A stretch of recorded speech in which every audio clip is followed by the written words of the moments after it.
Hello दोस्तों, आप सभी का मेरे यूट्यूब चैनल आरएम एजुकेशन पर स्वागत है। आज हम पढ़ेंगे एमपीटेट वर्ग 2 की जो चयन परीक्षा होना है उसके लिए प्रैक्टिस सेट नंबर 3। और जो मैंने चयन परीक्षा के लिए प्रैक्टिस सेट तैयार किए हैं, जब तक हमारा नोटिफिकेशन नहीं आया है तब तक यह मैंने 30 क्वेश्चन के प्रैक्टिस सेट तैयार किए हैं। यानी कि 30 क्वेश्चन में 10 क्वेश्चन फिजिक्स के, 10 क्वेश्चन केमिस्ट्री के और 10 क्वेश्चन बायोलॉजी के। तो जैसे ही हमारा नोटिफिकेशन आता है तो मैं पूरे आपको 100 क्वेश्चन के प्रैक्टिस सेट इसी चैनल पर उपलब्ध करवाऊंगा। और नोटिफिकेशन कभी भी आ सकता है, इसलिए आप लोग डिमोटिवेट ना हो, अपनी ये तैयारी को कंटिन्यू रखें। तो चलिए, आज का अगर यह प्रैक्टिस सेट आपको पसंद आता हो तो वीडियो को लाइक करें और चैनल को सब्सक्राइब करें प्रतिदिन ऐसे ही नए नए प्रैक्टिस सेट पाने के लिए। तो चलिए, क्वेश्चन नंबर पहला, मोटर कारों में हेडलाइट की चोंद को हटाने के लिए, तो मोटर कारों में हेडलाइट की चोंद को हटाने के लिए पोलोराइड प्रयुक्त किए जाते हैं। यानी कि एक पोलोराइड एक कांच होता है, उसका प्रयोग किया जाता है। क्वेश्चन नंबर 2, निम्नलिखित में से कौन सा पेट्रोलियम का उत्पाद नहीं है? तो इसमें बिटुमिनस पेट्रोलियम का उत्पाद नहीं है, यह एक कोयले की किस्म है।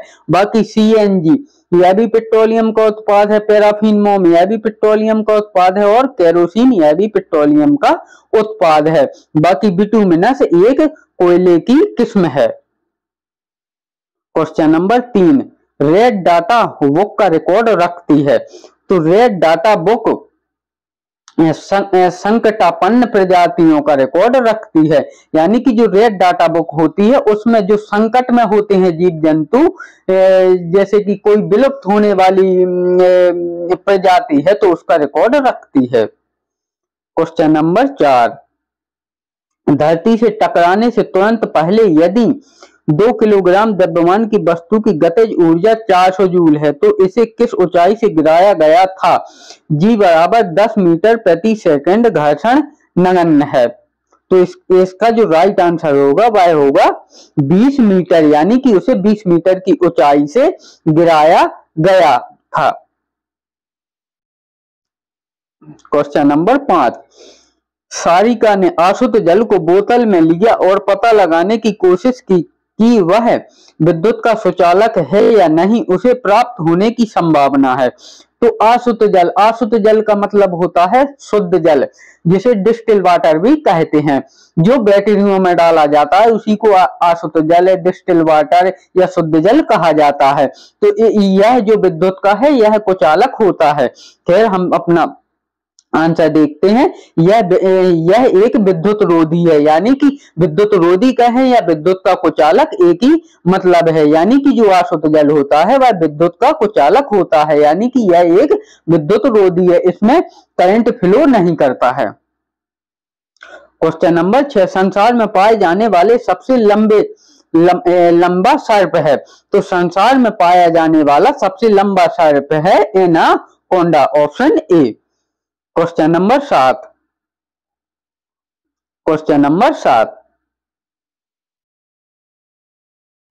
विश्व भर में लोगों द्वारा योग किया जाता है क्योंकि यह लोगों को स्वस्थ रखता है, ऑप्शन ए। यह लोगों को स्वस्थ रखता है। क्वेश्चन नंबर 8, चेचक के टीके का आविष्कार किया था। तो चेचक के टीके का आविष्कार किया था एडवर्ड जेनर ने, ऑप्शन सी, एडवर्ड जेनर ने। क्वेश्चन नंबर 9, निम्नलिखित में से किसका उपयोग एक परिरक्षक के रूप में किया जाता है? तो सोडियम बेंजोएट का उपयोग एक परिरक्षक के रूप में किया जाता है, ऑप्शन ए।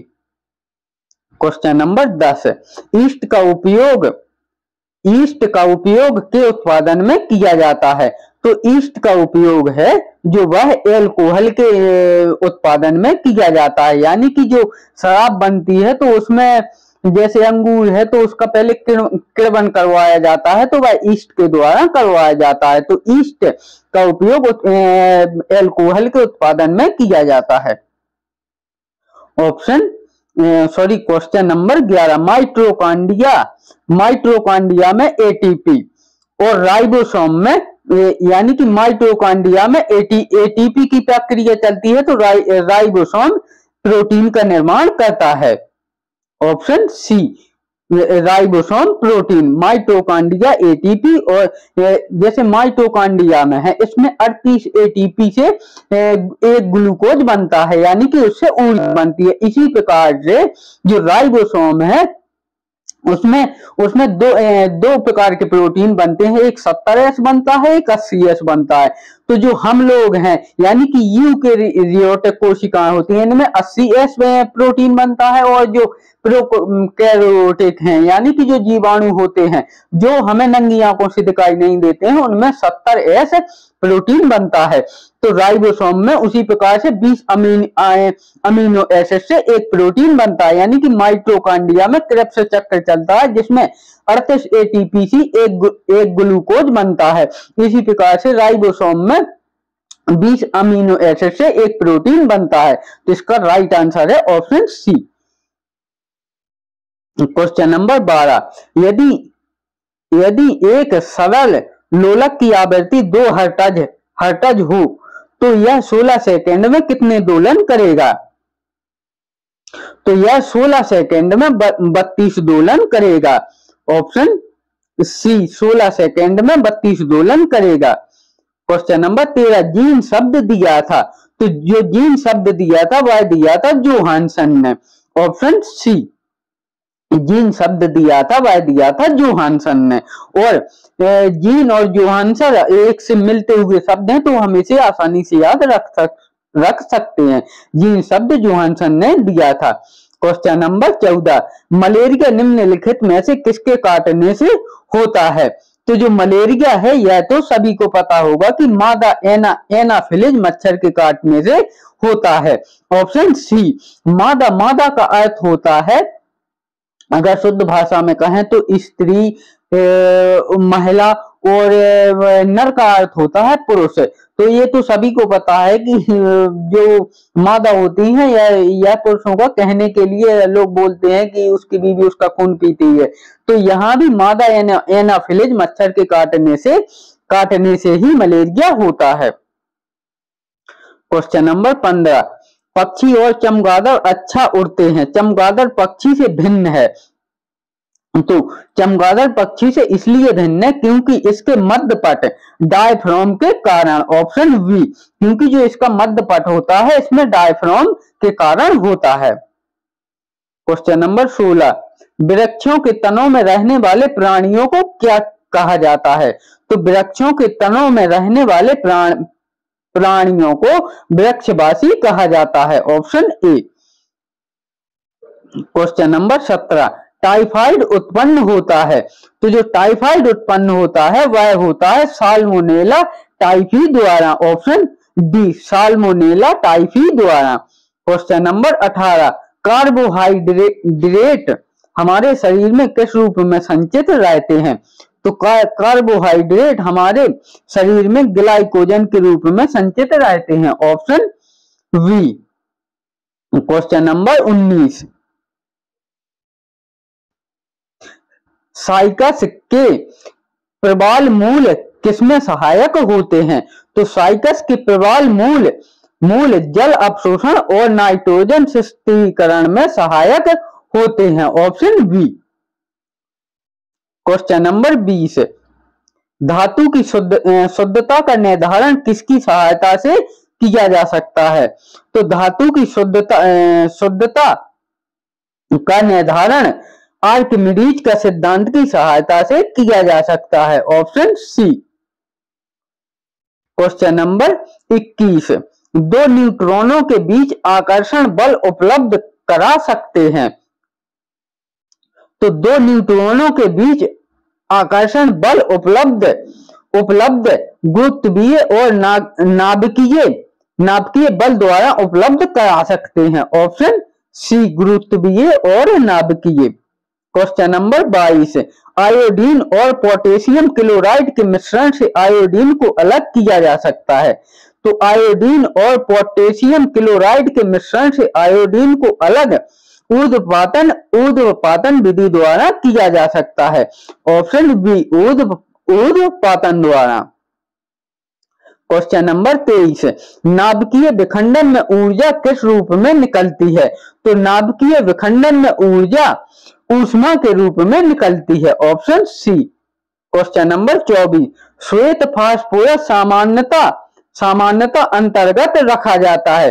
तो जो सफेद फास्फोरस होता है यानी कि श्वेत फास्फोरस होता है उसे जल में रखा जाता है, यानी कि जल के अंतर्गत रखा जाता है। जो लाल फास्फोरस होता है उसे मिट्टी के तेल में रखा जाता है। तो यह दोनों पॉइंट आप याद रखें। Question number